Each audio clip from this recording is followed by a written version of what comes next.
Welcome to the Haddon You Heard podcast, presented by Co Media, where we will be having conversations with local business owners, getting an idea of who it is helping build our community, what it is they have going on right now, and why it is they do what they do. On today's episode, Hadn't You Heard of Norma's? Restaurant, market, catering, farm stuff.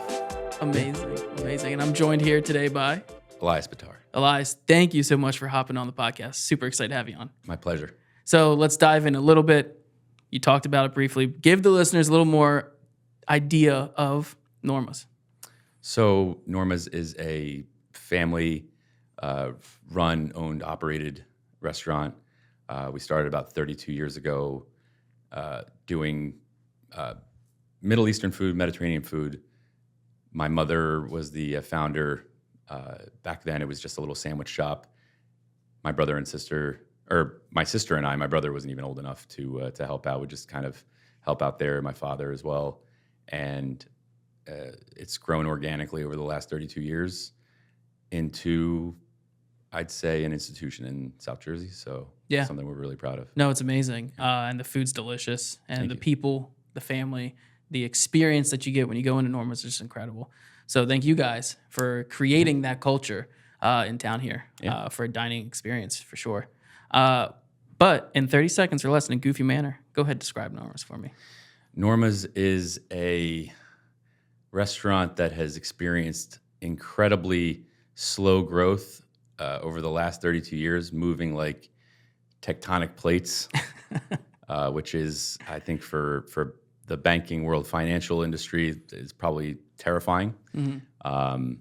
But we find it comforting. So I joked one time with a banker that I was dealing with that I would open up a second location once we reached our full potential in this one location. And when she asks well, so give me a time frame, I'm like, well, it took 30 years to get to about 30% of our potential quality and about 30% of our, what I think is the possible earnings from this one location. So at this trajectory, the easy math is about 70 years from now, we'll open up a second one, And she didn't know how to take that, but, I laughed and I said, yeah, I'm not sure if I'm kidding. Maybe I am, maybe I'm not, but partially not.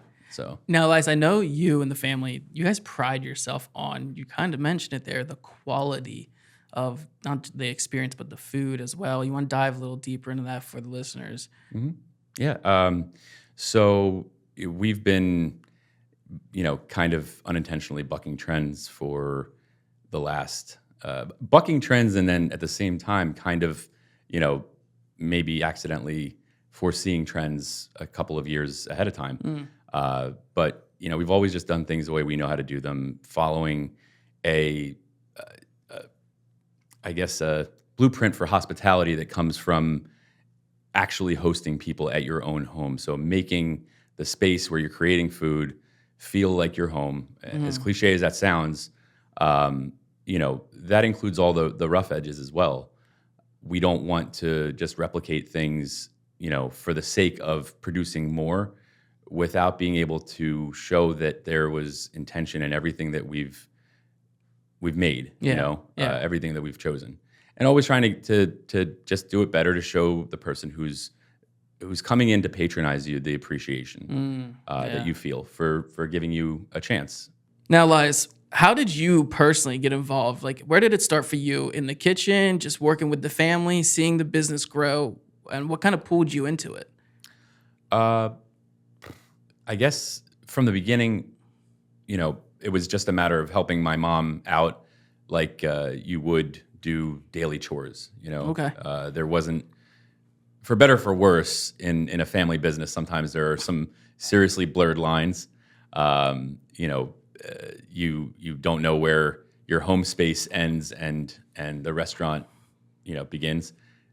I know you asked about kind of an origin story, but so much so to the point where my almost 3-year-old son, Indigo, refers to our residence as mommy's house and the restaurant as daddy's house. Although I happily do lay my head every night at my house, and I get the required 6 to 8 hours of sleep. He still thinks that I don't know. I don't actually live there. I don't know. You're just there 24/7. I'm at the restaurant quite a bit. But yeah, so going back, like in answer to your question, front of the house. Yeah. When we started, I was 13 years old. Yeah. So, it was greeting people, bringing people up on the cash register. And then occasionally I was fortunate enough to get a chance to go back into the kitchen and help my mom and learn about how we make the food. Yeah. Which is equally, if not more valuable. Now, would you say you are comparable to your mom's cooking? I never, no way, not a chance. I definitely would hold myself up against anybody else, but not just because she's my mom, but she has like this exceptional ability to just, like somebody with perfect pitch. If you ever really meet someone with perfect pitch and they can, hear a song and then replicate it on whatever instrument, that's how she is with flavors. Oh, that's incredible. It's really incredible, especially for somebody who is not like formally trained. Yeah. My wife is formally trained and worked in fine dining and is an amazing, incredible cook, and has worked in some of the best restaurants in Philadelphia. And she will tell you that what Norma can do is second to none. It's really exceptional. That's incredible, man. Now, what is your favorite part about being, leading this type of business, and in such a tight-knit community as well? What's your favorite part? Representing what we do, representing my family, getting the opportunity to represent my family and make them proud. And when I say my family, I don't just mean my brother, sister, mother, father, but everybody that's ever worked at the restaurant has always been, treated like family. Again, it's hard to say anything that hasn't already been co-opted by a big brand because they're smart. They do their research and they know what people want to hear. But there's a difference between, experiencing that authentic, but you and I before the camera, started rolling, we're talking about AI, and that's on the precipice. Like, who knows? People will be creating content or consuming content, not knowing whether the person that they're viewing is an actual human being or a computer-generated replica, right? But I have, and maybe this is the optimist in me, I have, instinctually, I feel like we'll always know. Yeah. And hopefully we will temper that excitement to get something out there fast and, to join like the wave of the future and to adopt, innovation and really think about what are our goals. Yeah. Right. Yeah. So, I would prefer, and the reason why we haven't grown into a bunch of locations is because I haven't figured out, not that I'm even really trying, but I haven't figured out a way to make the food replicable without giving my care and touch and the people that are around me and just that oversight, Yeah. So to me, there's something slightly, if I did open up another place or sort of joined another venture, I don't think I would call it Norma's because it's not. Right. Right? Norma's is Norma's because Norma and her predecessors are there making the food. Yeah. And overseeing the food. And the people that have, worked in my kitchen have been working with me for years. Yeah. So it's not Norma's. You know what I mean? Yeah. Call it something else. 100%. Yeah. It's your own unique family restaurant as well. Yeah. What's your favorite, thing to get at Norma's? And what is the people's favorite thing to get? I don't think it kind of boils down to one individual dish. People ask me this question all the time, and I never know how to answer it. I'm terrible at answering even my own favorite questions. Yeah. Right. Because I always I'll answer something and I'm like reaching for whatever I can, and then later on I'm like, God damn it, why didn't you say that? That's so much cooler. But yeah, so I'll shirk the answer and I'll say that there's no individual favorite thing. It's whatever you want. We want to help find what you want and make that your favorite. Oh, I love it. Yeah. And try to and try to hone it to your preferences. That's awesome, man. So we talked about artificial intelligence, kind of leading into artificial food, which you guys do not do. Right. You guys source your food from another certain place, Yep. very organic. Do you want to tell the listeners a little bit about that? Sure. So last year we started a partnership with a local family-run farm, Freehaven Farms, which, I mean, I can't say enough about my partners, Micaiah Hall and Dr. Cynthia Hall. They are the real deal. He is a lifelong farmer. She is a geochemist with a PhD in basically soil science. Amazing. And if you've ever had, without the raw ingredients, right, that we're lucky enough to get from the farm, if you ever had those raw ingredients, you can see it's like a cheat code, right? Because the vegetables and the fruits taste like, I mean, you almost feel bad doing anything to them, besides cutting them and serving them. Yeah. They're full of nutrition. A lot of the produce that we get in this country and other food is meant to look really good. But, as I told somebody a while back when I was being interviewed, they were like, I forget what the question was, but it was, I think the problem with food in this country is that we're all convinced that you eat with your eyes. Oh, okay, first. yeah. And I don't think that's true. Animals actually eat with their nose. Yeah. Right? And we're animals, right? Yeah. So what you're supposed to do is smell something, and that's your way of knowing that that's good. Yeah. Right? So for me, of course, we want to make food look pretty, and we plate it a certain way to show that we care. Mm-hmm. But beyond that, that's not our focus. Our focus is actually on making the food taste and smell the best it can possibly smell, and that's the only measure of good food to me. Everything else is secondary. Now, I will say, when I visited the restaurant the other day, we had a little meetup. I could smell, as soon as I walked in the door, it was amazing. Mm-hmm. I wanted to actually ask you if we could eat something, because it was just like, it sent my whole system off. Yeah, it was incredible. That's the thing, Micaiah and I talk about this all the time. When you walk into a grocery store anymore, you can't really smell anything. No. Right? When you walk into the produce section, you should be able to smell everything. Yeah. Right? So right now we're in watermelon season. So we're getting these beautiful red seeded watermelons and these incredible, magical unicorn yellow seeded watermelons. Oh, wow. If I tell you, I challenge any dessert chef on the planet to make something that tastes better than this yellow watermelon. Seriously, Wow. I'm dead serious. And we're like about 2 weeks into harvest. Okay. People, have been coming every Saturday to Norma's, 10 a.m. to noon, to pick up our fresh box CSA and also to purchase, these watermelons. And people come the first week and they ordered like one or two. And Micaiah was just like, just wait. Yeah. And then the next week, those same people are buying like 10. Wow. And everybody I on gotta their try block. these, Oh man. my God. I cannot even tell you.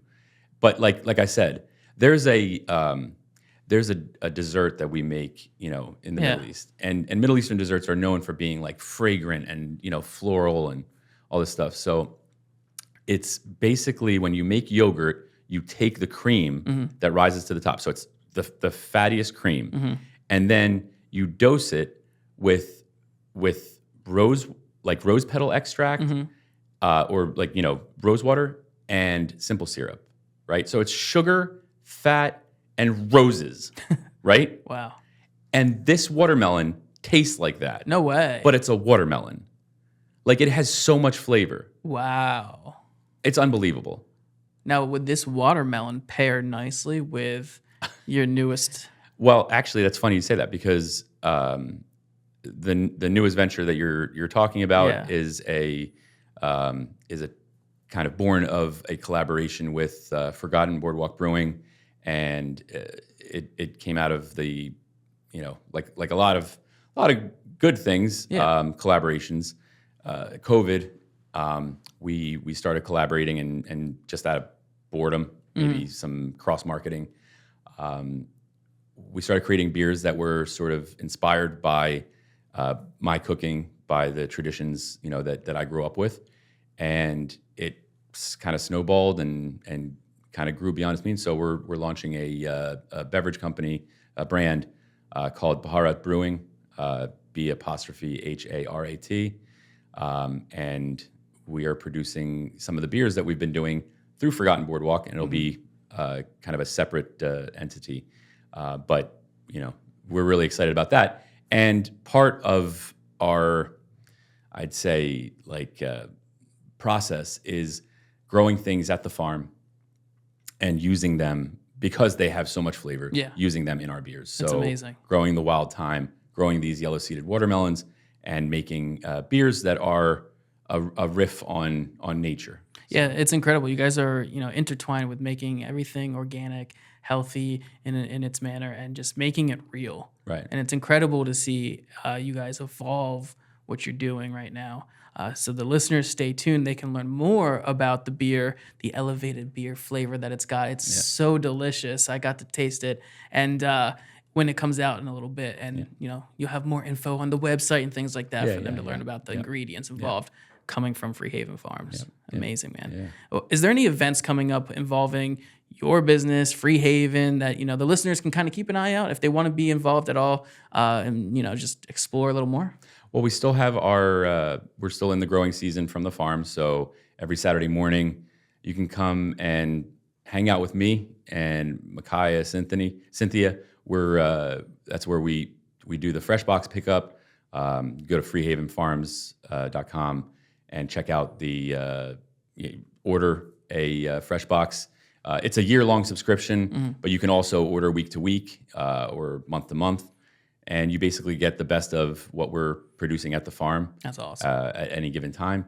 The variety is great. It's super healthy, and like I said, some people say well, I'm not the best cook, but it's well, with these ingredients, there's really not much you got to do. So you can, for the most part, just chop them up and taste them. Yeah. And taste what real fruits and vegetables are supposed to taste like. Yeah. That's incredible, man. Before we wrap it up, is there anything else you want the listeners to leave with knowing about Elias, the family, Norma's, Freehaven, etc.? That the other reason why we don't have another restaurant is because it's not that we don't think it'd be successful, but it's that the other currency that we trade in is human interaction, right? And so it's more important that we produce food at the pace that we can and produce the best product, but that enables us to meet each person and get to know them to their complete. I mean, listen, if you like our food and you just want to come in and grab it and order online, totally cool, and you're supporting us, and that's awesome. Yeah. But I would rather interact with people and get a feel for how their experience went, how we can make it better, how their day's going. I mean, just those interactions. I'm a big fan of technology, and I think it has a chance to liberate us in a lot of ways, right? But it can also enslave us. And if you're just doing all these things for convenience sake, but then you're not utilizing the time to connect with people more, then I'm sad for you, but I'm also scared for our future as a species. Yeah. I think that there's no way to replace that human interaction. And so, again, I love it when people use our online ordering mechanism and put in an order that's precisely what they want without, having to call in and, if you need us to guide you through it and you want to call in, you can still place an order that way. But, you order it online, cool. Then when you get there, we have some time to interact. Yeah. And just give you I would rather use that time not to create endless efficiency, but to just carve out a little bit of extra space so that we can talk and have a human experience. Have a human experience, exactly. It's kind of why I started the podcast in the first place. Yeah. There's these businesses out there, and I want to see and hear the voices behind the businesses, have that human experience interaction with each other. So listeners, if you're interested in Norma's delicious food, please check out the socials, Instagrams, websites, order online, and get over there, meet Elias, meet the team. They're a great family, great people to get to know. Check out Freehaven Farm online as well. See all the cool stuff they're doing with all their organic stuff going on. And stay tuned for the beer coming out soon. It is a spectacle. So thank you again, Elias, for jumping on. I appreciate you. Thanks for having me. Yeah. I appreciate it. And listeners, stay tuned for another special episode with another special guest of Haddon You Heard.